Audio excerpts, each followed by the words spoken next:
52 বছর যাবৎ কখনো না কখনো কোনো না কোনোভাবে আইন করা হয়, নানানভাবে নানান ধরনের আইন করা হয়, কিন্তু সে আইনের বাস্তবায়ন আমরা সেটা খুব একটা দেখি না। আবার যদি বলবি যে বাস্তবায়ন কিছু সরকারি করবে, আমার কাছে তা মনে হয় না। আমি খুব মূর্খ একজন মানুষ। আমার কাছে মনে হয় যে সমাজের নাগরিক হিসাবে আমাদের কিছু দায়িত্ব আছে, সে সঠিক দায়িত্বগুলো যদি আমরা পালন না করি, তাহলে এক ফ্ল্যাটের এক দরজা থেকে এক দরজার দূরত্ব হচ্ছে 3 ফিট। এই 3 ফিটের ভিতরে আমরা একটা শিশুকে নিরাপত্তা দিতে পারি না। নিশ্চয়ই সরকার এই 3 ফিটের নিরাপত্তার দায়িত্ব নেবেন না। সেখানে আমাদের পরিবার, এক পরিবার থেকে আরেক পরিবারের পারিবারিক সম্পর্ক, পরিচিতি এবং সৌহার্দ্যপূর্ণ সম্পর্ক যদি আমরা তৈরি না করতে পারি, তাহলে এরকম মনে হয় আরো হাজার হাজার রামেশা খণ্ড বিখণ্ডিত হয়ে আমাদের রাস্তায় পড়ে থাকবে, আর এই নরপিশাচটা তাকে খণ্ড বিখণ্ডিত করবে। আমি বাবা হিসেবে আজকে একজন ধর্ষিতার বাবা হিসেবে পরিচিত। এটার দায়ভার কি আমি নেব, না সমাজ দেবে, না রাষ্ট্র নেবে? আমি জানতে চাই, আমি একটু জানতে চাই এই দায়িত্ব কে নেবে? এই দায়িত্ব কি আমার অবহেলা, সমাজের অবহেলা, না রাষ্ট্রের অবহেলা? আমি আজকে খণ্ড বিখণ্ডিত আমার শিশু সোনার টুকরার সন্তান, তার দায়িত্ব কে নেবে? আমি কি তার জন্য দায়ী, না কে দায়ী? আমাদের এই জন্য ভবিষ্যৎ প্রজন্ম রক্ষা করবার জন্য আমাদের কি করণীয় প্রয়োজন? হয়তো বা আমার প্রতি আপনারা বিরক্ত হতে পারেন বা মনক্ষুণ্ণ হতে পারেন। আপনারা আলাপ করবেন, আলোচনা করবেন, সমস্যার সমাধান বের করবেন, কিন্তু সত্যিকারে কি কোনো সমস্যার সমাধান চলে আসবে?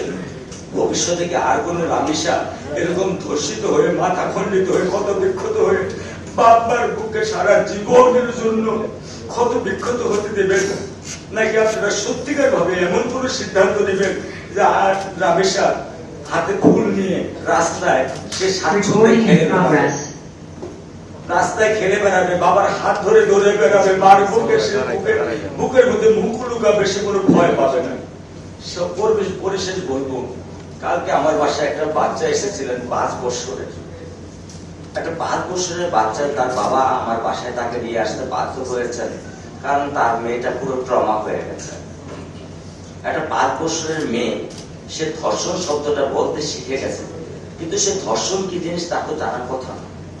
তার একটা 5 বছরের মেয়ে আমাকে জিজ্ঞেস করতেছে, আঙ্কেল এই দরজার ভিতরে কি রামেশা ধর্ষণ হয়েছে? আজকে তার মা তাকে ছাড়তে চায় না, আর সে তার মার আঁচল ছাড়া টয়লেটে যেতে পারে না। এ হচ্ছে আমাদের আজকে বাংলাদেশে বাচ্চাদের বর্তমান মনের অবস্থা।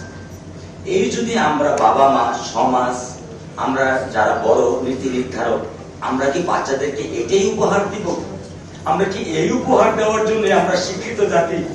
আপনারা শিক্ষিত কলম ধরেন, আমরা তো মূর্খ, আমরা তো কিছু করতে পারি না, কিন্তু আপনারা শিক্ষিত হয়ে কি আমাদেরকে কিছুই দিতে পারবেন না? যদি দিতে না পারেন তাহলে কি আমাদের বুক খালি করে দিতে পারবেন? আমাদের রামেশার গলায় কেটে নেয়, সে গলায় কেটে কি আপনারা নির্মম ভাবে হত্যা করে দিতে পারবেন? আমাদের বুক খালি করার অধিকার আপনাদের কে দিয়েছে? একটা বাচ্চা যখন মার পেটে আসে 10 মাস, সেদিন আপনারা মা সামনে এখানে আছেন, আপনারা জানেন কতটুকু কষ্ট হয়। পাশাপাশি স্বামী হিসাবে যে বাচ্চার কষ্টে দায়ভার তার স্বামীকেও দিতে হয়। সেই 10 মাস পেটে থেকে 8 বছর পর্যন্ত মায়া, মমতা, ভালোবাসা, স্নেহ সমস্ত, একটা নিষ্করা হোক, একটা কুটিপতি হোক, সমস্ত কিছু নিগড়িয়ে দিয়ে একটা সন্তানকে বাবা মা মানুষ করবার চেষ্টা করে। যখন 8 বছর বয়সে বা 10 বছর বয়সে বা 15 বছর বয়সে একজন বাবা মাকে, সেই সন্তানকে সমাজে নরপিশ হায়ানেরা খেয়ে ফেলে, ধর্ষণ করে ফেলে, এই দায়িত্ব কার? এই দায়িত্ব কে নেবে?